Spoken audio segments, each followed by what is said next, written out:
நண்பர்களே, ஒரு கசப்பான உண்மையைச் சொல்லட்டுமா? ஒரு மனிதன் முடி வெண்மையாவதாலோ முகத்தில் சுருக்கங்கள் வருவதாலோ முதிர்ந்தவன் ஆகிவிடுவதில்லை. உண்மையில் அவன் கால்கள் ஒத்துழைக்க மறுக்கும் நாளில்தான் மனிதன் முதிர்ந்தவன் ஆகிறான். நீங்கள் ஒருபோதும் கவனித்திருக்கிறீர்களா? காலையில் தூங்கி எழுந்தவுடன் முதல் அடியை தரையில் வைக்கும் போதே குதிகாலில் ஒரு கூர்மையான வலி ஏற்படுகிறதா?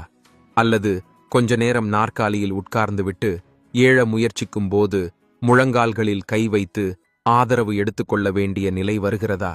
அல்லது இரவில் ஆழ்ந்த தூக்கத்தில் திடீரென்று கால்பிடரியில் பயங்கரமான தசை இழுக்கல் ஏற்பட்டு அலறல் வருகிறதா? இந்த கேள்விகளில் ஒன்றுக்கு கூட உங்கள் பதில் ஆம் என்றால், இப்போது சற்று கவனமாக இருங்கள். இது சாதாரண சோர்வு அல்ல. உங்கள் உடலின் அடித்தளம், அதாவது உங்கள் கால்கள், இப்போது பலவீனமடையத் தொடங்கிவிட்டன என்பதற்கான அபாய மணி இது. ஆனால் பதற்றப்பட வேண்டாம். உங்களை பயமுறுத்த அல்ல, விழிப்புணர்வு அளிக்கத்தான் மவுண்ட் இன்ஸ்பயர்ட் உங்களை வரவேற்கிறது. இன்றைய இந்த வீடியோ உங்கள் வாழ்க்கையையே மாற்றக்கூடும். இன்று நான் உங்களுக்கு விலையுயர்ந்த மருந்துகளையோ ரசாயன சப்ளிமெண்ட்டுகளையோ சொல்லப்போவதில்லை. நாம் திரும்பிப் போகப் போவது நம் பழைய இந்திய சமையலறைக்குத்தான். அங்கே மறைந்திருக்கும் 8 அதிசயமான நாட்டுப்புற உணவுகள் பற்றி இன்று பேசப் போகிறோம். அவை 60 வயது கால்களுக்கு கூட 20 வயது உயிரை ஊட்டும் சக்தி கொண்டவை. ஆம், நீங்கள் சரியாகத்தான் கேட்டீர்கள். இந்த 8 விஷயங்களில் 8வது ஒன்றை நான் வீடியோவின் இறுதியில் சொல்வேன். அது என்னுடைய தனிப்பட்ட விருப்பமானதும் மருத்துவர்களாலும் உடனடி சக்தி அளிப்பதாக கருதப்படுவதும் தான். முதுமையில் யாரையும் சார்ந்து வாழ வேண்டிய நிலை வரக்கூடாது என்று நீங்கள் விரும்பினால், உங்கள் பேரன் பேத்திகளுடன் ஓடி விளையாட வேண்டும் என்று நினைத்தால், இந்த வீடியோவை ஒரு வினாடி கூட ஸ்கிப் செய்யாதீர்கள். ஏனெனில் அரைகுறை தகவல் நோயை விட ஆபத்தானது. ஆகவே பலவீனத்திலிருந்து பலத்துக்கான பயணத்தை இப்போது தொடங்குவோம். தீர்வை அறியுமுன் நம் கால்களில் இந்த பலவீனம் ஏன் வருகிறது என்பதை முதலில் புரிந்து கொள்ள வேண்டும். நேற்று வரை மலை ஏறிய கால்கள் இன்று 4 அடிகள் நடக்கவே நடுங்குவது ஏன்? மருத்துவ அறிவியலில் இதை சார்கோபீனியா என்று சொல்கிறார்கள். எளிய வார்த்தையில் சொன்னால், ஒரு பழைய கட்டிடத்தின் சுவர்கள் காலப்போக்கில் சிதைவது போல் 40 வயதுக்குப் பிறகு நம் உடல் மெதுவாக தசைகளை இழக்கத் தொடங்குகிறது. ஒவ்வொரு ஆண்டும் தசைகள் சிறிது சிறிதாக குறைந்து கொண்டே போகின்றன. இதோடு சேர்ந்து இன்னொரு பெரிய பிரச்சனையும் நடக்கிறது. வயது அதிகரிக்கும் போது உணவில் உள்ள கால்சியம், வைட்டமின் டி, புரதம் ஆகியவற்றை நம் செரிமான அமைப்பு சரியாக உறிஞ்ச முடியாமல் போகிறது. அதன் விளைவாக எலும்புகள் உள்ளிருந்து காலியாகத் தொடங்குகின்றன. நரம்புகள் சுருங்குகின்றன. நாம் என்ன செய்கிறோம்? வலிக்கான மாத்திரையை எடுத்துக்கொள்கிறோம். நண்பர்களே, வலி மாத்திரை அலாரத்தை மட்டும் நிறுத்தும், தீயை அணைக்காது. நம் உடல் என்ஜினுக்கு சரியான எரிபொருள் தேவை. நம் உடல் ஒரு அதிசயம். சரியான ஊட்டச்சத்து கிடைத்தால் 70 வயதிலும் கூட அது தன்னை தானே சரி செய்து கொள்ளும். ஆகவே உங்கள் கால்களை இரும்பு போல் வலுவாக்கும் அந்த 8 நாட்டுப்புற பொக்கிஷங்களை இப்போது வெளிச்சத்துக்கு கொண்டு வருவோம். மேலும் இந்த பொருட்களில் ஏதேனும் வாங்க வேண்டுமென்றால் அவற்றின் லிங்குகளை நான் டிஸ்கிரிப்ஷனில் கொடுத்து விடுவேன். வேறு எங்கும் தேடி அலைய வேண்டாம். நம் பட்டியலில் முதலில் வரும் பொருள் பழைய காலத்து மல்லர்கள் தங்கள் வேட்டிக்குள் கட்டிக்கொண்டு சென்றது. அது வறுத்த கடலை மற்றும் வெல்லம். இன்றைய இளைஞர்கள் ஜிம்முக்குப் போய் ஆயிரக்கணக்கில் செலவு செய்து புரதப் பொடிகளை குடிக்கிறார்கள். ஆனால் உண்மையான பலம் எங்கே இருக்கிறது என்பதை நம் முன்னோர்கள் அறிந்திருந்தார்கள். கடலையில் நிறைய புரதமும் நார்ச்சத்தும் உள்ளது. அது நேரடியாக சேதமடைந்த தசைகளை சரி செய்கிறது. வெல்லம் வெறும் இனிப்பல்ல, அது இரும்புச் சத்து நிறைந்த ஒரு களஞ்சியம். இந்த இரண்டையும் சேர்த்து சாப்பிட்டால் அற்புதம் நடக்கும். கால்களில் மயக்கம் அல்லது மின்மினுப்பு உணர்வு வருவதற்கு காரணம் அங்கு இரத்த ஓட்டம் சரியாக இல்லாததுதான். வெல்லம் சாப்பிடுவதால் ஹீமோகுளோபின் அதிகரித்து இரத்த ஓட்டம் வேகமாகும். நரம்புகளில் இரத்தம் ஓடத் தொடங்கினால் கால்களும் தானாக ஓடத் தொடங்கும். நீங்கள் அதிகமாக எதுவும் செய்ய வேண்டியதில்லை. தினமும் மாலை நேரத்தில் சிறிய பசி வந்தால் டீயுடன் ஆரோக்கியமற்ற பிஸ்கட் சாப்பிடுகிறீர்களே, அதை மாற்றுங்கள். ஒரு கைப்பிடி தோலுடன் வறுத்த கடலை, அதோடு ஒரு சிறிய துண்டு வெல்லம். நன்றாக மென்று சாப்பிடுங்கள். ஒரு வாரத்திற்குள் உங்கள் சோர்வு குறைந்து வருவதை உணர்வீர்கள். 2வது உணவு சாஸ்திரங்களில் தேவர்களின் உணவு என்று சொல்லப்படுவது. அது மக்கானா. எழுந்து உட்காரும்போது முழங்கால்களில் கடகட என்று சத்தம் வருகிறதா? அப்படியானால் உங்கள் மூட்டுகளில் இருக்கும் இயற்கையான எண்ணெய், அதாவது கிரீஸ், குறைந்துவிட்டது என்று அர்த்தம். இந்த பிரச்சனைக்கு மக்கானா ஒரு தீர்வு. அதில் கால்சியம் நிறைந்திருக்கிறது. மூத்தவர்களுக்கு இது சிறந்த ஸ்நாக். எளிதில் செரியும். கனமான உணவுகள் முதுமையில் செரியாது. ஆனால் மக்கானா வயிற்றை லேசாக வைத்துக்கொண்டு எலும்புகளை வலுப்படுத்தும். கச்சா மக்கானாவை சாப்பிட சிரமமாக இருக்கலாம். அதனால் ஒரு கடாயில் சிறிது சுத்தமான நெய் விட்டு ஒரு கைப்பிடி மக்கானாவை மிதமான தீயில் கரகரப்பாக வறுக்கவும். மேலே சிறிது கல் உப்பும் மிளகுத்தூளும் தூவிக்கொள்ளலாம். டிவி பார்க்கும்போது கூட இதை ஸ்நாக் போல சாப்பிடலாம்.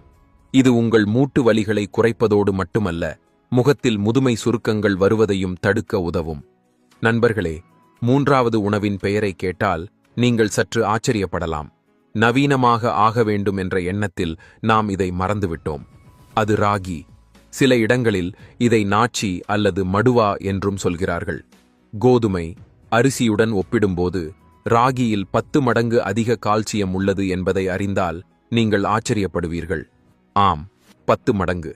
எலும்புகளின் அடர்த்தியை அதிகரிக்க உலகிலேயே மிகச் சுலபமான, மிக வலிமையான தானியம் இது. எலும்பு முறிவு அல்லது ஆஸ்டியோபோரோசிஸ் உள்ளவர்களுக்கு மருத்துவர்களே ராகி சாப்பிட பரிந்துரைக்கிறார்கள். மூத்தவர்களுக்கு பற்கள் தொடர்பான பிரச்சனைகள் இருப்பதால் கடினமான உணவுகளை சாப்பிட முடியாது. அப்படியிருந்தால் ராகி கஞ்சி செய்து குடிக்கலாம். அல்லது எளிய வழி, வீட்டில் பயன்படுத்தும் கோதுமை மாவில் ராகி மாவை கலந்து கொள்ளலாம். வாரத்தில் குறைந்தது 3 முறை ராகி ரொட்டி அல்லது ராகி தோசை சாப்பிடுங்கள். இது வயிற்றை குளிர்ச்சியாக வைத்துக்கொண்டு கால்களின் எலும்புகளை கல்லைப் போல வலுவாக்கும். 4வது சூப்பர் உணவு நம் வீட்டைச் சுற்றியே வளர்கிறது. ஆனால் அதற்கு நாம் மதிப்பளிப்பதில்லை. அது முருங்கை. வெளிநாட்டவர்கள் இதை மிராக்கிள் ட்ரீ என்று சொல்லி அதன் பொடியை ஆயிரக்கணக்கில் விற்பனை செய்கிறார்கள். ஆனால் நாம் இந்தியர்கள் இதை புறக்கணிக்கிறோம். முருங்கைக்காயில் பாலை விட 4 மடங்கு அதிக கால்சியமும் ஆரஞ்சைப் போல 7 மடங்கு அதிக வைட்டமின் சியும் உள்ளது. ஆயுர்வேதத்தில் இது இயற்கையான வலி நிவாரணி என்று கருதப்படுகிறது. மூட்டு வலி, கீல்வாதம் போன்ற பிரச்சனைகளில் இது மிகவும் பயனுள்ளதாகும். கால் வலி இருந்தாலோ, யூரிக் ஆசிட் அதிகரித்தாலோ அல்லது கால்களில் கடுமையான வீக்கம் ஏற்பட்டாலோ முருங்கை ஒரு அமிர்தம் போன்றது. முருங்கைக்காயை வைத்து குழம்போ அல்லது பொரியலோ செய்து சாப்பிடலாம். ஆனால் அதிகமான பயன் வேண்டுமென்றால் முருங்கை சூப் குடிப்பதே சிறந்தது. முருங்கை இலைகளையும் காய்களையும் தண்ணீரில் கொதிக்க வைத்து சிறிது உப்பு மசாலா சேர்த்து சூடாக குடிக்கவும். இந்த சூப் நரம்புகளில் ஏற்பட்ட அடைப்புகளை திறந்து உடலிலுள்ள வாயு தோஷத்தை வெளியேற்றிவிடும். 5வது உணவு உங்கள் மூளை மற்றும் நரம்புகளுக்கானது. பல நேரங்களில் கால்களில் சக்தி இருக்கும். ஆனால் மூளையிலிருந்து கால்களுக்கு தகவல் கொண்டு செல்லும் நரம்புகள் பலவீனமடைந்துவிடும். அதனால் நடக்கும்போது கால்கள் தடுமாறும். இங்கே உதவுவது வால்நட் மற்றும் பாதாம். வால்நட்டின் வடிவமே மனித மூளை போல் இருப்பது ஒரு தற்செயல் அல்ல. அதில் ஓமேகா 3 கொழுப்பு அமிலங்கள் உள்ளன. அவை நரம்புகள் உலராமல் காக்கும். பாதாமில் உள்ள வைட்டமின் இ தசைகளை வலுப்படுத்தும். ஆனால் கவனியுங்கள், இவற்றை உலர்ந்தபடியே ஒருபோதும் சாப்பிடாதீர்கள். முதுமையில் செரிமான சக்தி குறைந்து விடுகிறது. உலர் பருப்புகள் உடலை சூடாக்கும். சரியாக செரியாது. இரவு தூங்குவதற்கு முன் 2 வால்நட் பருப்புகளையும் 4 பாதாம்களையும் தண்ணீரில் ஊற வைக்கவும். காலையில் எழுந்ததும் பாதாமின் தோலை நீக்கி காலியான வயிற்றில் நன்றாக மென்று விழுதாகி சாப்பிடுங்கள். இது உங்கள் கால்களுக்கு மட்டுமல்ல, உங்கள் நினைவாற்றலுக்கும் உறுதியான கவசமாக இருக்கும். 6வது உணவு இன்றைய பலர் பயப்படும் ஒன்றுதான். அது சுத்தமான தேசி நெய். நெய் சாப்பிட்டால் கொலஸ்ட்ரால் அதிகரிக்கும், உடல் எடை கூடும் என்று பலர் நினைக்கிறார்கள். நண்பர்களே, அது அரை உண்மை. ரிஃபைன்ட் எண்ணெய் விஷம். ஆனால் மாட்டின் சுத்தமான நெய் மருந்து. ஒரு கதவின் குவியல் துருப்பிடித்து சத்தம் எழுப்பினால் அதில் எண்ணெய் அல்லது கிரீஸ் தடவுவோம் அல்லவா? அதேபோல் நம் முழங்கால், இடுப்பு மூட்டுகளும் குவியல்கள் போன்றதே. உடலில் உலர்ச்சி அதிகரித்தால் வலி ஆரம்பமாகிறது. நெய் மூட்டுகளுக்கு மென்மையை அளிக்கிறது. எலும்புகள் ஒன்றோடொன்று உரசாமல் காக்கிறது. நீங்கள் நெய் குடிக்க வேண்டியதில்லை. தினமும் ஒரு சிறிய கரண்டி நெய்யை சமைத்த உணவின் மேல், பருப்பு அல்லது ரொட்டியின் மேல் கச்சையாக ஊற்றி சாப்பிடுங்கள். அதை வேக வைக்க வேண்டாம். இப்படியே மேலிருந்து சேர்க்க வேண்டும். இது வாயுத்தோஷத்தை சமப்படுத்தும். ஆயுர்வேதத்தின்படி முதுமையில் வரும் 90% வலிகள் வாயுத்தோஷத்தினால்தான். அதை அமைதிப்படுத்தும் மிகப்பெரிய வழி நெய்தான். 7வது உணவு, ஒவ்வொரு இந்திய அம்மாவுக்கும் தெரிந்த பாரம்பரிய மருந்து, மஞ்சள் பால். ஆனால் அதைச் செய்யும் சரியான முறையை 90% மக்கள் அறியவில்லை. இரவில் தூங்கும்போது கால்களில் பதற்றம், வலி அல்லது ரெஸ்ட்லெஸ் லெக் சிண்ட்ரோம் இருந்தால் இந்த பால் உங்களுக்கு அமிர்தம். மஞ்சளில் உள்ள குர்குமின் வீக்கத்தை குறைக்கும். ஆனால் வெறும் பாலில் மஞ்சள் கலந்து குடித்தால் முழு பயன் கிடைக்காது. ஒரு கப் பாலை சூடாக்குங்கள். அதில் அரை கரண்டி மஞ்சள் சேர்க்கவும். இப்போது கவனமாக, அதில் ஒரு சிட்டிகை மிளகுத்தூளும் ஒரு சிறிய இலவங்கப்பட்டை துண்டும் சேர்க்க வேண்டும். ஏன் தெரியுமா? மஞ்சளின் சக்தியை உடலுக்குள் கொண்டு செல்லும் சாவி மிளகுதான். மிளகில்லாமல் மஞ்சளின் 90% பலன் வீணாகிவிடும். இதை தூங்குவதற்கு அரை மணி நேரத்திற்கு முன் குடியுங்கள். காலையில் நீங்கள் இவ்வளவு புத்துணர்ச்சியாக எழுந்திருப்பீர்கள் என்று உங்களுக்கே நம்ப முடியாது. இப்போது என் தனிப்பட்ட விருப்பமான 8வது உணவின் முறை, பேரீச்சம்பழம். முதியவர்கள் அடிக்கடி சொல்லும் புகார் என்ன? மகனே, உடலில் தைரியம் இல்லை, உடல் சோர்ந்து போகிறது என்பதுதான்.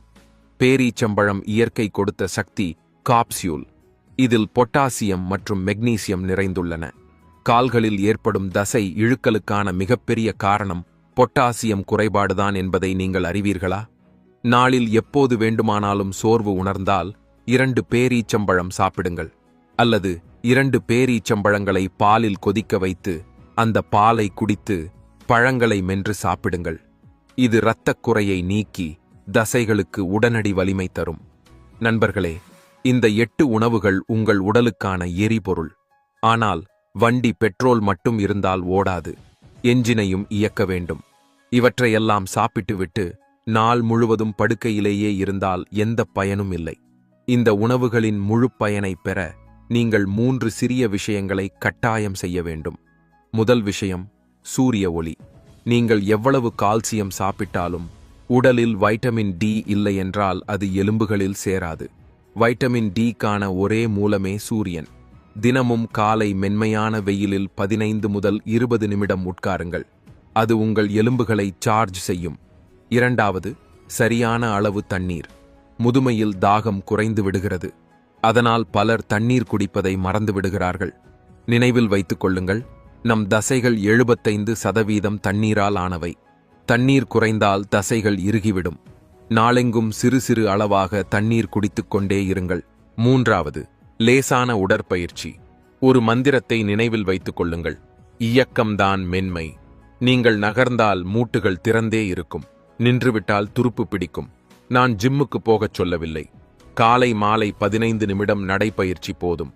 நடக்க முடியாவிட்டால் படுக்கையிலேயே உட்கார்ந்து கால் விரல்களை வட்டமாக சுழற்றுங்கள். உடலை எப்படியாவது அசைக்க வேண்டும். நண்பர்களே, முதுமை ஒரு நோய் அல்ல. அது வாழ்க்கையின் ஒரு கட்டம் மட்டுமே. அது ஒரு எண். உங்கள் மன உறுதி வலுவாக இருந்தால், உங்கள் எலும்புகள் இரும்பு போல இருந்தால், 80 வயதிலும் 20 வயது இளைஞனை மிஞ்சலாம். என் கைகளை கூப்பி உங்களிடம்